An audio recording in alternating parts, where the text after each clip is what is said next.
Hello and welcome to another episode of Talking Pictures. I'm your host David and joined with me as always my co-host Brian. Brian, how are you? David, what's the crack? Not too much. What are we here today to discuss? We're here to discuss the status of Star Wars. So we're not going to talk about any individual movie or TV show, but just generally kind of how things are going. The overall status of the movies, or lack thereof, and the shows, and pretty much how Lucasfilm has been handling their content. Mm-hmm. Yeah. Quite a lot, and then quite not too much of what we would like to see as fans. Mm-hmm. And what I mean by that is, I remember back in, I think it was 2012, a friend of mine texted me, did you hear that Disney but just bought Lucasfilm and they've announced Star Wars episodes 7, 8 and 9. Mm-hmm. And I remember thinking, wow, crazy, that's actually great. And then slowly but surely the original cast, and then bringing in new younger generational actors. Oh yeah, that guy from Attack the Block, and oh yeah, that guy, Oscar Isaac, and Andy Serkis, yeah, oh Donald Gleason, cool. And then, you know, the first one was great, The Force Awakens, and The Last Jedi came out after Rogue One, which Rogue One was, I can understand people not liking it, but I think overall it was generally well received. Mm-hmm. A nice war, ragtag Frankenstein collection of characters. I really liked it. And then The Last Jedi, I liked it, but definitely that's the point of where fans really went divisive, toxic fandom, and I don't want to talk about the toxicity of Star Wars fans, because F them, excuse my French, but really That's a whole podcast in itself, is just talking about that side of it, but we want to keep it on the positive end. Yeah. Doesn't matter that of character of color or gender lead roles, like none of that. And then after that we got the Solo movie. I thought, who's gonna want a Solo movie that's not starring Harrison Ford when we just had Harrison Ford? You know, it's like it's like the thing we wanted, aka Harrison Ford, we got. Now we're getting a non-Harrison Ford Solo movie, and I liked it. Drama aside, with the whole Lord and Miller replacement with Ron Howard, which actually I think did a very good job. I think Ron Howard was great. It feels a bit of a shame that is a Ron Howard Star Wars movie, because he was not there from the get-go. He was there to fix it, so there's a bit of an asterisk there. It's like you can say a George Lucas Star Wars movie, or a J.J. Abrams Star Wars movie, or even with the Rogue One with Gareth Edwards from Godzilla. His movie was sort of taken over by Tony Gilroy, which we'll talk about later, and the fact that he was there to fix Rogue One because Kathleen Kennedy didn't communicate with certain story beats with the movie, and maybe, spoiler alert, these characters all pretty much have to die because they're so critical to the lead up to A New Hope. So that was one piece of miscommunication after another. And then, as I mentioned with The Last Jedi, there was it's like Rian Johnson came in and did his own thing, as opposed to not following the vague structure of the trilogy. Not to say that there was a real structure to begin with. And then we go on to the Rise of Skywalker, and just because they bring certain characters back, it doesn't fix it. It feels like the Rise of Skywalker was a quick change everything, Get them happy again, get them back on our side. Yeah, it's like undoing everything they did. I think it would have been better if they just stick to their guns based on what they were doing, but a no plan is always gonna hit you in the face, So, I think the if they had gone in episode 8, they really there was a moment where you could see Star Wars veering off into a completely new direction. Yeah. And not having a clear cut dark and light side. Yeah. And I think that would have been a really interesting path to follow if they had committed to it. If they were like, no, we're going to change Star Wars, because that's what Rian Johnson did. I think he came in and he was like, I'm going to do what I want to do. I'm not servicing any fans. I'm just creating a story, and I'm taking the story in an interesting way. Yeah. And then, like we said there, J.J. Abrams came in and said, oh no, it has to get back on track. It has to get back to what we all know and like about Star Wars, and it's the good versus the bad. Yeah. And it just didn't work, and it felt like a shoehorned in villain to bring back, rather than letting this trilogy stand on its own. Yeah. It's like, oh, how do we bring it back to the original trilogy? And it just didn't work out for a lot of people. The way I see it is, guys, we got Star Wars. We can make so much money from this, and I like what they were going to do. One movie a year, almost to the point of main movie, and then a solo spin-off type of movie. I think that was a good idea to do, because the two solo ones that we had, one solo and the other one Rogue One, both I suppose if we go Rogue One to begin with, that's a very interesting concept of, like, it's so fundamental to Star Wars is the Death Star. Yeah. And this whole thing in the first one about getting the Death Star plans to the rebels. Yeah.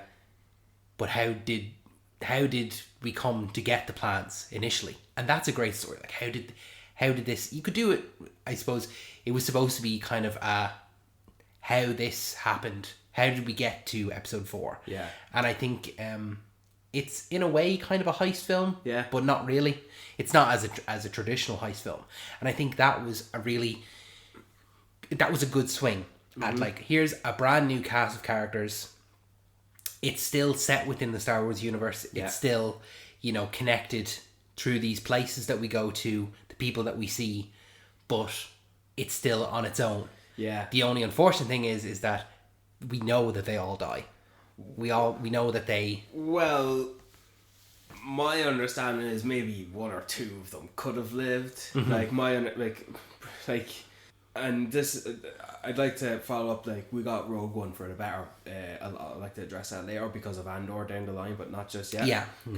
But like Riz Ahmed's character, he could have survived and would have been fine. I think someone else could have survived in it. Like, I think two of the minor side characters could have survived.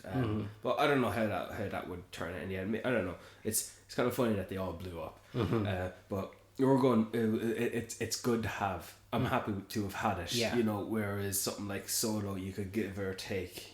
Solo is an interesting one because, like you said there, having Phil Lord and Chris Miller come in and start it and then are off it. Yeah. Like, they're very well known for their kind of out of the box thinking. Like, they're responsible for in a humorous way. They're responsible for the Lego Movie, Into the Spider-Verse, and they actually did a TV show as well called Last Man on Earth. I don't know if you ever seen it. I heard of it. Yeah, I quite enjoyed that. They were responsible for that, but I guess that they weren't following the formula. Well, to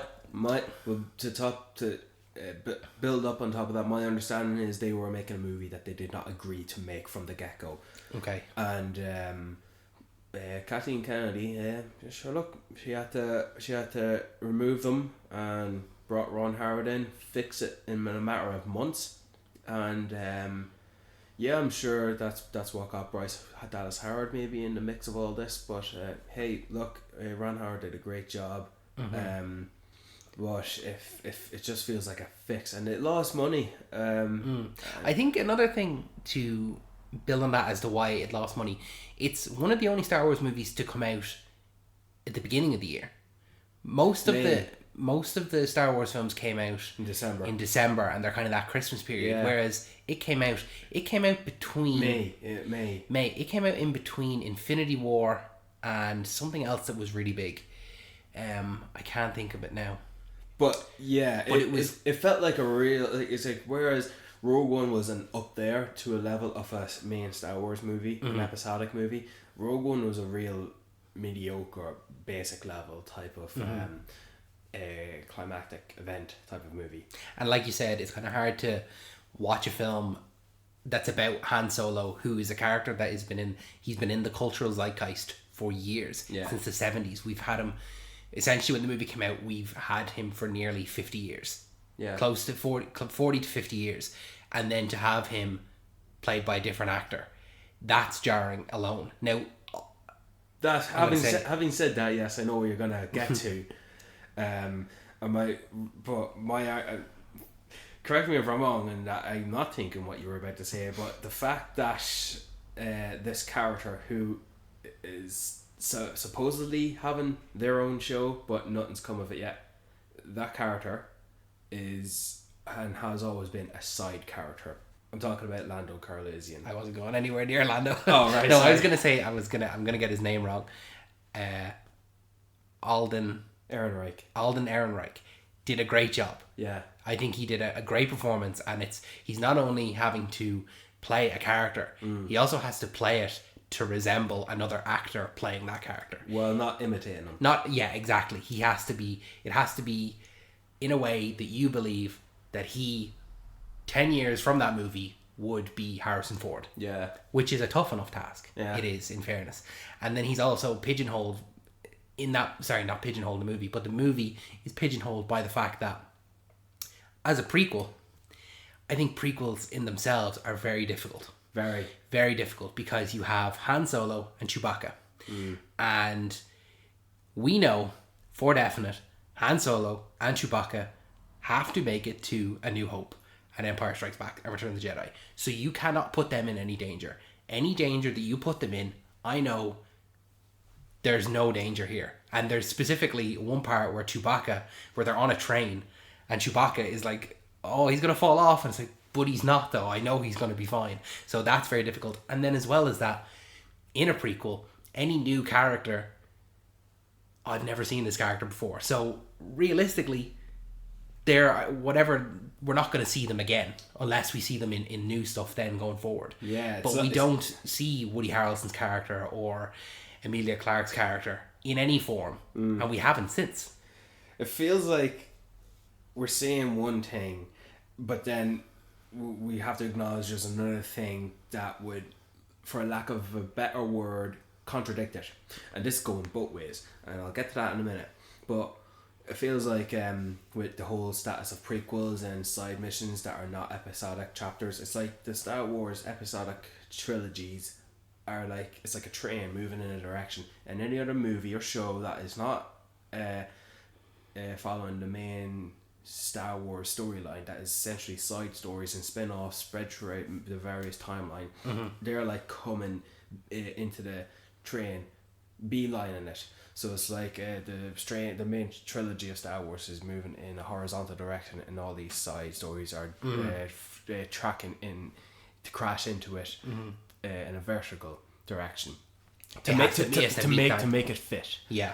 And it's like Rogue One fits into that into that space in the trilogy, and Solo fits into that time. It's like Rogue One is a prequel, and then Solo is a prequel to that, and then there's more prequels to go with them as well. With as we go post the Rise of Skywalker into the many various television shows. I'm gonna skip over The Mandalorian for a second, but the likes of Obi-Wan and Andor, like those are like Obi-Wan is a sequel, but it's also a prequel. Yeah. And Andor, definitely by definition a prequel, but also a sequel. You know, in that type of sense. And I'd like to back up what I'm saying is, you know, I remember watching the trailer Solo, and Chewie, he almost gets hit by a train. I remember watching it, and I'm thinking, well, of course, you know, he's not gonna die, but because I'm 1,000% aware of that, it's like, it doesn't bother me because I'm enjoying the journey, if you know what I mean. I'm enjoying the adventure. I remember watching the trailers, all the Star Wars trailers, they get me going with the music. Like, it really, like that, especially one of the Solo trailers, when that main Star Wars theme, but a variation of it plays into it. There's one shot of Chewbacca, like the mighty Chewbacca. Anyway, for me, it's all about the journey, as opposed to, it doesn't matter, because you know, what's the problem really with and I'm contradicting myself here, what I said earlier with Lando, because like we all love Lando being played by Donald Glover. He's great, but maybe that's because he was always a side character, and we've gotten very little of him screen time wise compared to Harrison Ford's Solo. So maybe it's just too much of this, and we didn't get much of this, and we can see him played by a different character. Fair enough. I like kind of what you're saying there about like kind of visualizing the mainline movies as like a straight track, like a train, and these other ones coming in to fit in. But I kind of like how we're slowly getting these projects that are just veering off, and we're not we're just coming off the track. We're going in a different direction. I like that visual cue. Not everything has to be within this thing. Yeah. And we got that a little bit with Mandalorian. Yeah. And I mean, it kind of curled a little bit back, but it seems to be kind of off in his own little universe. Now there are obviously the little parts where Luke Skywalker's in it and Ahsoka, and he kind of does divert a little bit back, but I feel as though I'm happy to watch the Mandalorian move off in a different direction and never be referenced in the films. Yeah. And then you get that a little bit, we're coming up to it with Skeleton Crew. So that's one of the projects that... I think that has the potential to be the next Mandalorian, in the sense that you do not need to tie yourselves to any Star Wars content in terms of any lore, any animation, or any main movies. Just do your own thing. Commit to it as well. I like the idea. 4 kids steal a ship for the crack. And they get lost in the galaxy. What an interesting concept. And Jude Law's playing like he's the big name in it. I hope in my mind he's playing like some sort of a scoundrel on the run. He just crossed paths, and he's sort of like a babysitter to these kids. And even your description there of it, that description is so like, you could do so much with that. Yeah. I don't need them to go to any planet I've ever seen. Yeah. That's your free pass to do whatever you want. We go see crazy aliens. We go see that's your ticket to just go full sci-fi. And I think for it. I think it's very exciting to think that John Watts from Spider-Man is doing this. But don't think Spider-Man. Think of this movie called Cop Car, about these 2 young rascals find a cop car and steal it. And well, let's just say they should have stolen this cop's particular car.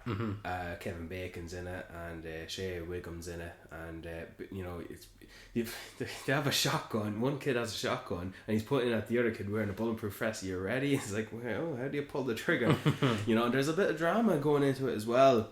So I'm very excited with it, and I think it's quite good. And I hope at least 2 of the 4 of the kids are like aliens. Yeah. Yeah. Don't keep them all human. No. Keep some. We're in a universe where there's so many aliens and so many races. Yeah. Let's have a bit of variety here. Yeah. It will cost a little bit of money to have the effects So and all, what? but so what? It's gonna be better for it. And then another one that's coming is The Acolyte, which is that's probably one I'm the most excited for, because that one is, like we were saying there, with the main films being on this track. Yeah. I think Lucasfilm does try and fit everything between the first and the last movie. Yeah. We haven't seen anything from before episode 1, and we haven't seen anything after episode 9 so far. Yeah. But The Acolyte takes place about 100 years before episode 1, which is really interesting, because that's now going to be the earliest point. So just because it's set so far in the past, it doesn't have to relate to this. And I'm looking forward to my favorite thing I'm looking forward to in The Acolyte is what is society like, because it's like, it feels like the galaxy in terms of civilization, they're so early period. It's like, because the way it feels like post the rebellion, post the empire, it feels like, okay, we're just collecting ourselves again, we're gathering ourselves, and we're recouping in society up until the main the sequel trilogy.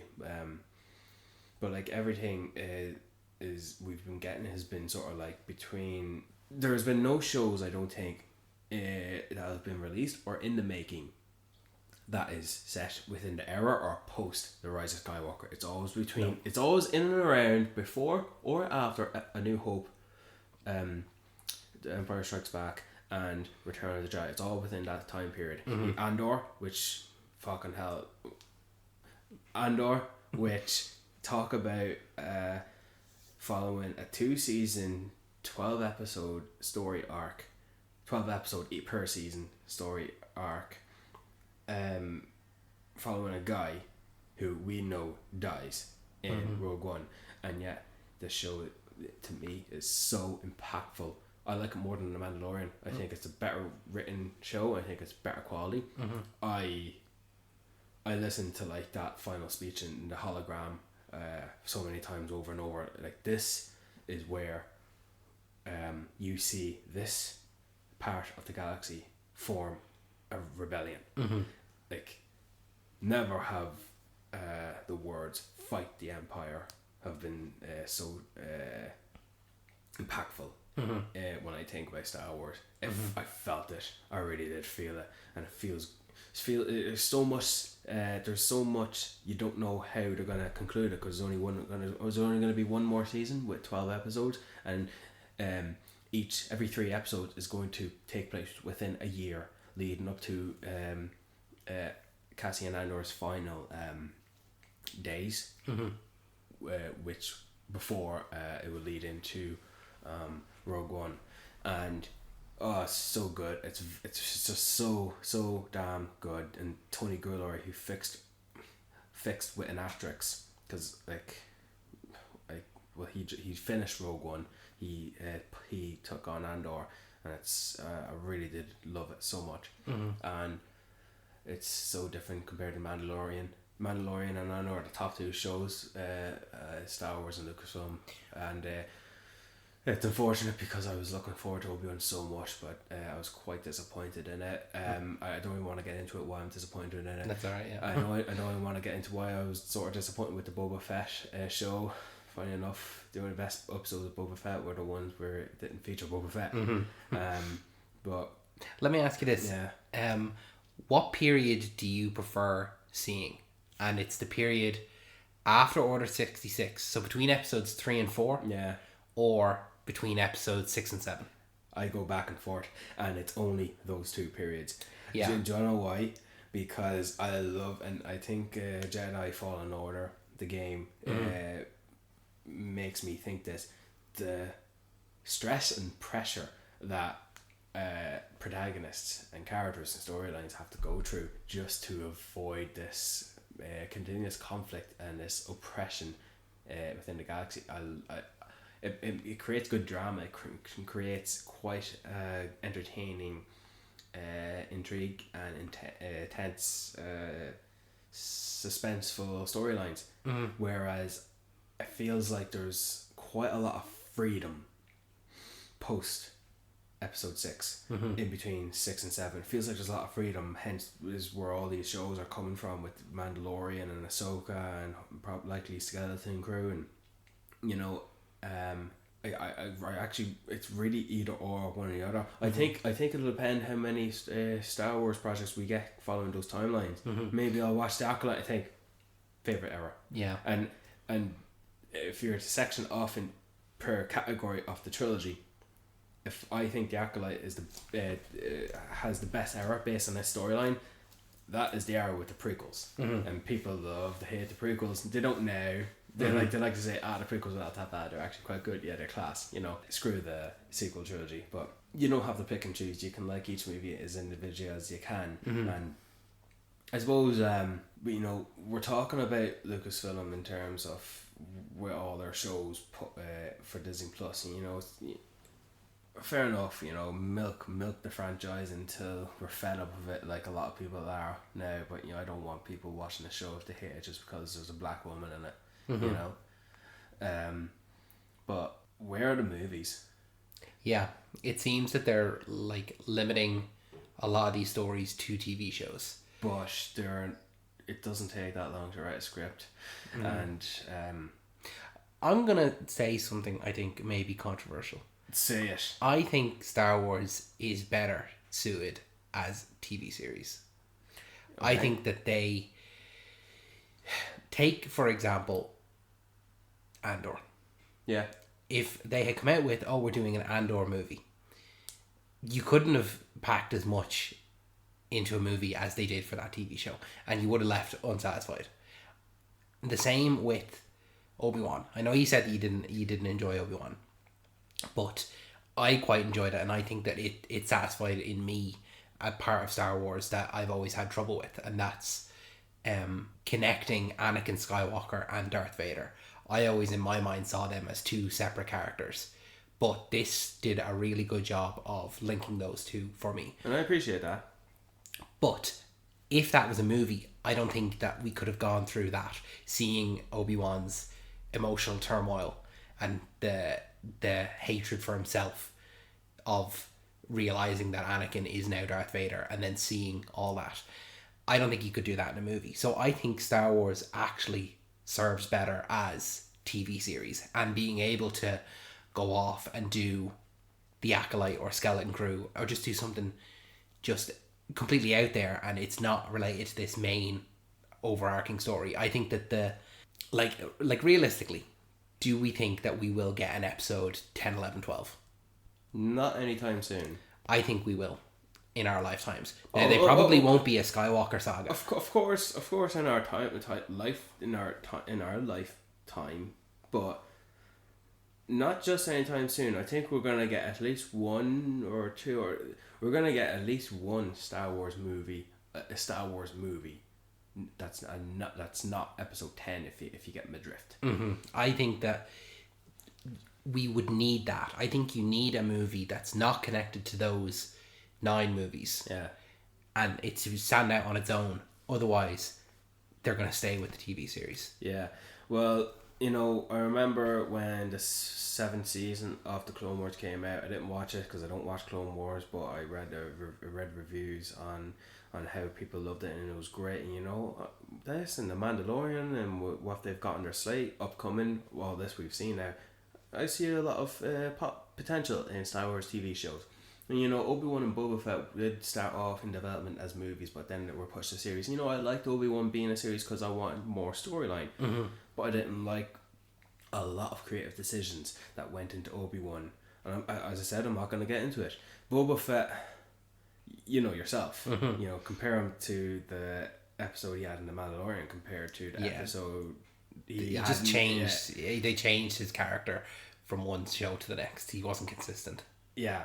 And Mandalorian's always been great. Keep that going. It's quite fascinating that that concept of a show is doing so well as a almost anthology episodic type of show. And it does have an overarching story with recurring cast of characters, but the main cast of that show is Pedro Pascal and the puppet.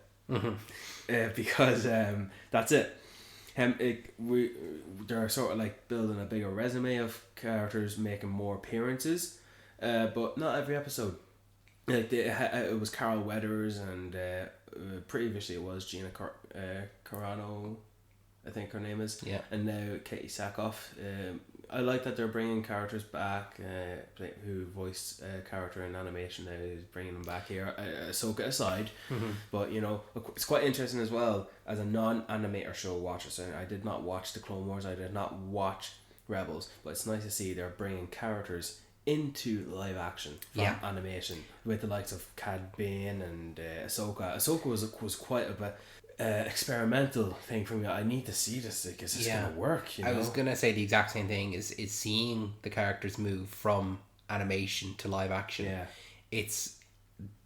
that feels good. That connects the two. Yeah, do you know? And it feels like, oh yeah, no, this whole universe, like whatever we've seen, it does happen and it does have relevance on these things. With Ahsoka being essentially a sequel series to Rebels. Yeah, because there's quite a few characters from Rebels who survive, obviously, are returning in Ahsoka. Maybe and I don't know if they're gonna be her and her crew or whatever, or if it's just gonna be an Ahsoka centric story. But yeah, I'm ready for it. I feel happy and content watching it. If I feel like I'm lost somewhere, I'll just look up the lore. But I think they have a tough time ahead of them for doing that, in terms of a lot of people, maybe casual viewers, probably wouldn't watch the animated shows. Yeah, because they have in their head these are kids shows. Yeah, It's just another form of media. Well, my issue with it is that it feels like the animated shows they're like looking up to the live action, reaching for the stars to be part of live action, whereas the live action is like the gods. They're like, you know, oblivious to the animation. They're like, yeah, you animated folks, you're inconsequential to what we are doing in terms of content making and storylines and interconnecting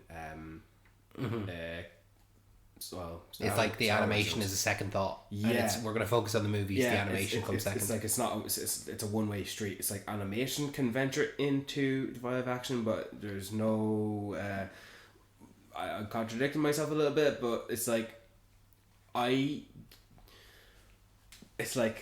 don't feel the need to watch an animated show, hence the Clone Wars with Obi-Wan and Anakin, but I'll watch any and all live action that they produce, but I will watch live action stuff that originated from animation, hence Ahsoka and any and all characters that came from animation, but I'm not going to go back and watch some animated stuff just to fill in the thoughts. I think the Bad Batch seems like a good, interesting storyline, but you know, I'm not gonna watch that.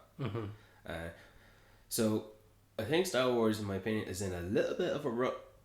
A little bit, not too much, because, you know, winning cures everything. Mandalorian seems to be doing quite good, very great. Running time per episode aside, which is quite annoying because it's quite short and quite quick.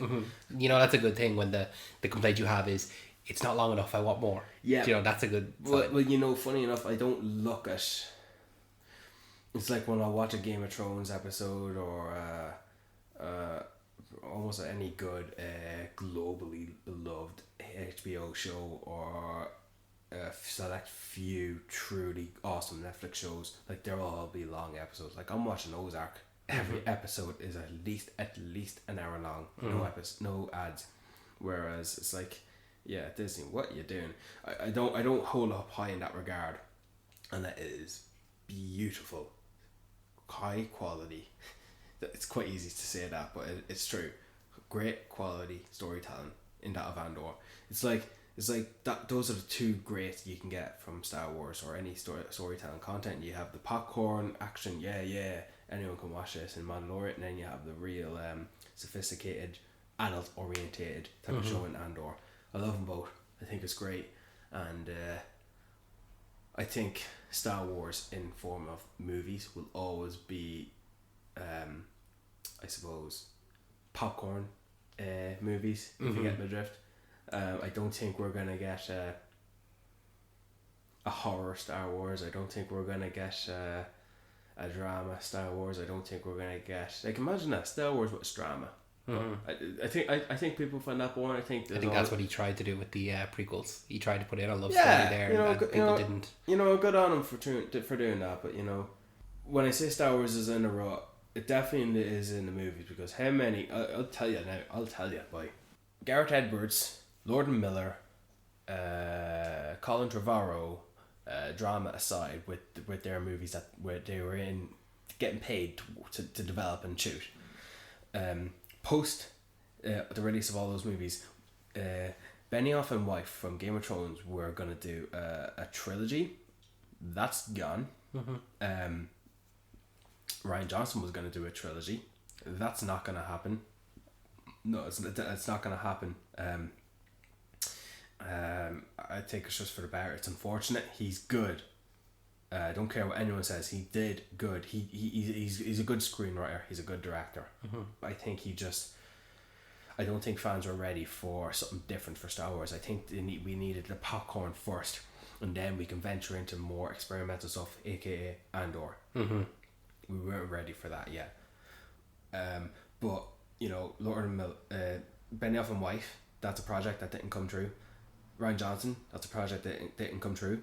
And I remember for quite a while, the top three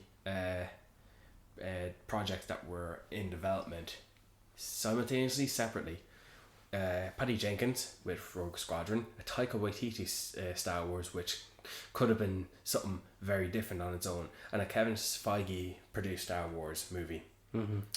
And there was also a Damon Lindelof Star Wars project announced at one point. I think that might be still in development. I hope if any of them come through, maybe that one. I think the Taika Waititi one is still in development as well. It is. He's still writing it. Well, we'll see. But the Kevin Feige one and Patty Jenkins one, they're scrapped.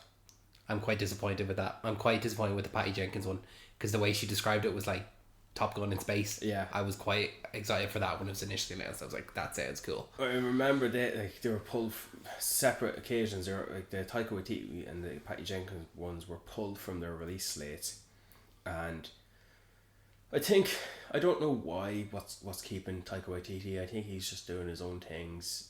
Marvel aside, Patty Jenkins, I think there was some wee problems in terms of what they wanted. Obviously, Kathleen Kennedy, as per usual, cannot get on board to come to an understanding on what type of movies the director is to make. And because the same happens with almost every other project. It feels like J.J. Abrams was the one that got on great. She even got on great with Rian Johnson, but the divisiveness put a real wrench into that.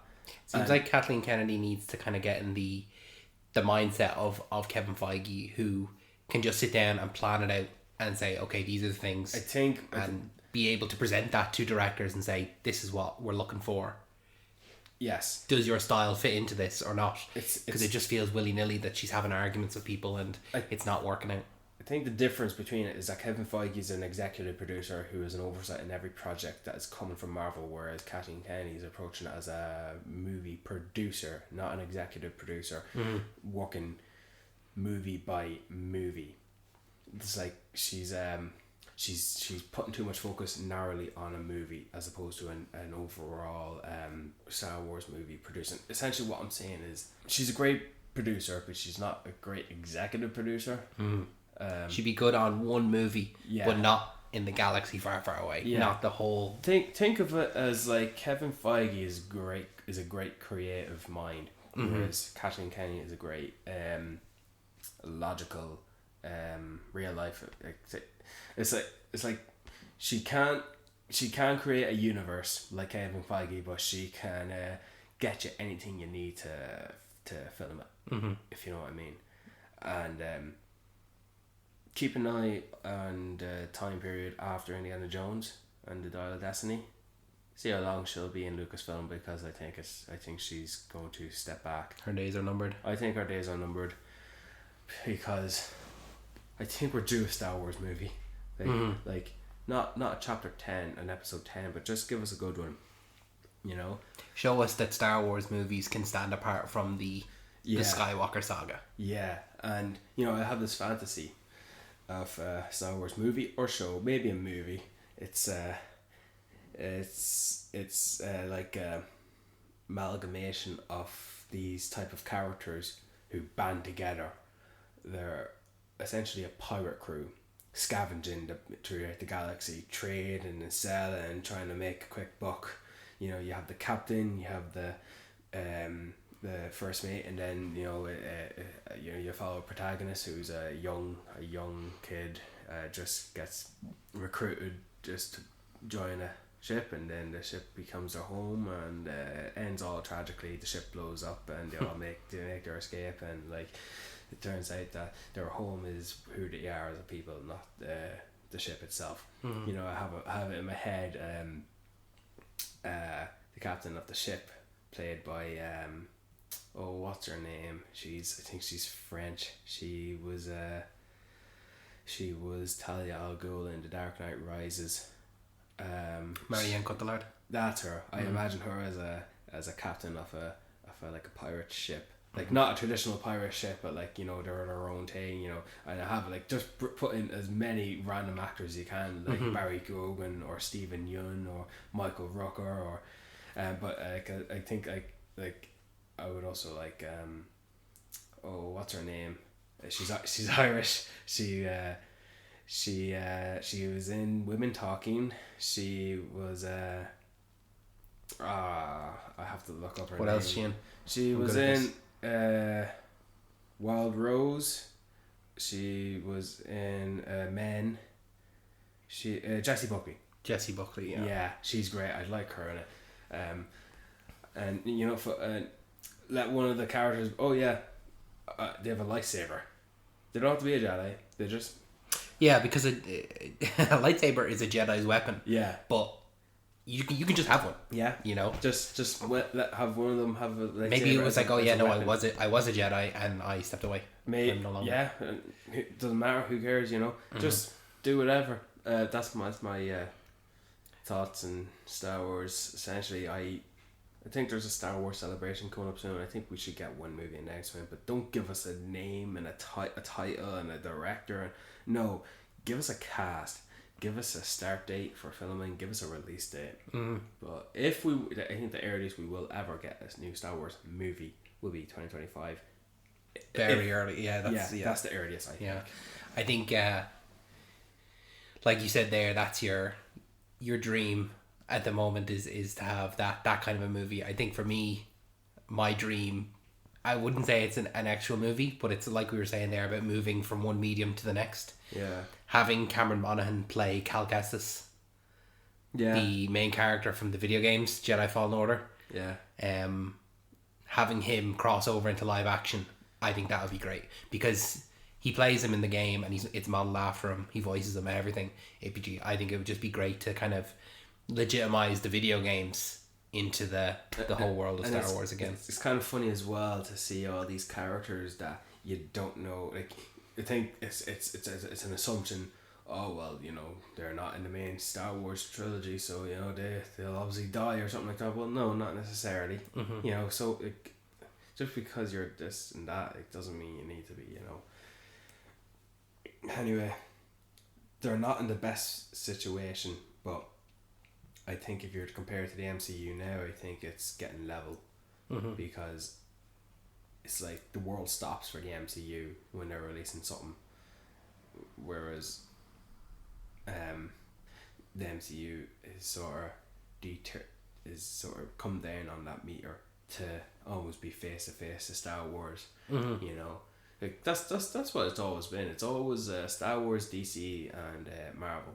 And then, you know, you have these other IPs that are way down that tier, you know, like going from Universals to the Fast Furious franchise and the Transformers franchise. And then what else? You got Pixar franchise, essentially. And Bond and stuff like that. Yeah. And Harry Potter, Lord of the Rings stuff. But yeah, you kind of, when it comes to a Star Wars movie, you kind of are expecting it to make $1 billion.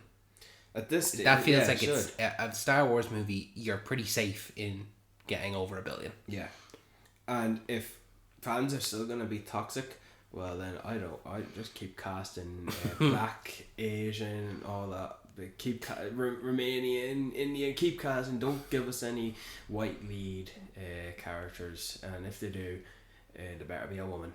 Because I am sick and tired of people hating on Star Wars. They just want that's not my Star Wars. Well, in this wide galaxy, yeah, how dare they put someone that doesn't represent me? People. Anyway, yeah, I wonder what people think of our thoughts on Star Wars. So if you have any thoughts on our opinions on Star Wars, you can always write into us. We have an Instagram at Talking Pictures Pod, or if you want to, you can actually email us in at talkingpicturespodcast1@gmail.com. Send in your comments on our opinions, or if you have any suggestions for stuff you'd like to hear, you can always send it in that way. Brian, any final words? Do I have any final words on Star Wars? Is there any actor you want to see in a Star Wars movie? I think at the moment, putting me on the spot like that, I'd say probably Cameron Monaghan still. That would be number one at the minute. Interesting. You? Man, Yahya Abdul-Mateen, the second. Good choice. Woman, of course, Jenna Ortega. She's hot, right? Yeah, she's the talk of the town. Talk of the town. Yeah, ask me a few months ago would have been Florence Pugh. Ask me a few months prior would have been Anya Taylor-Joy. Just get them all in, you know. But yeah. Thanks, Brian. Thanks, Dave.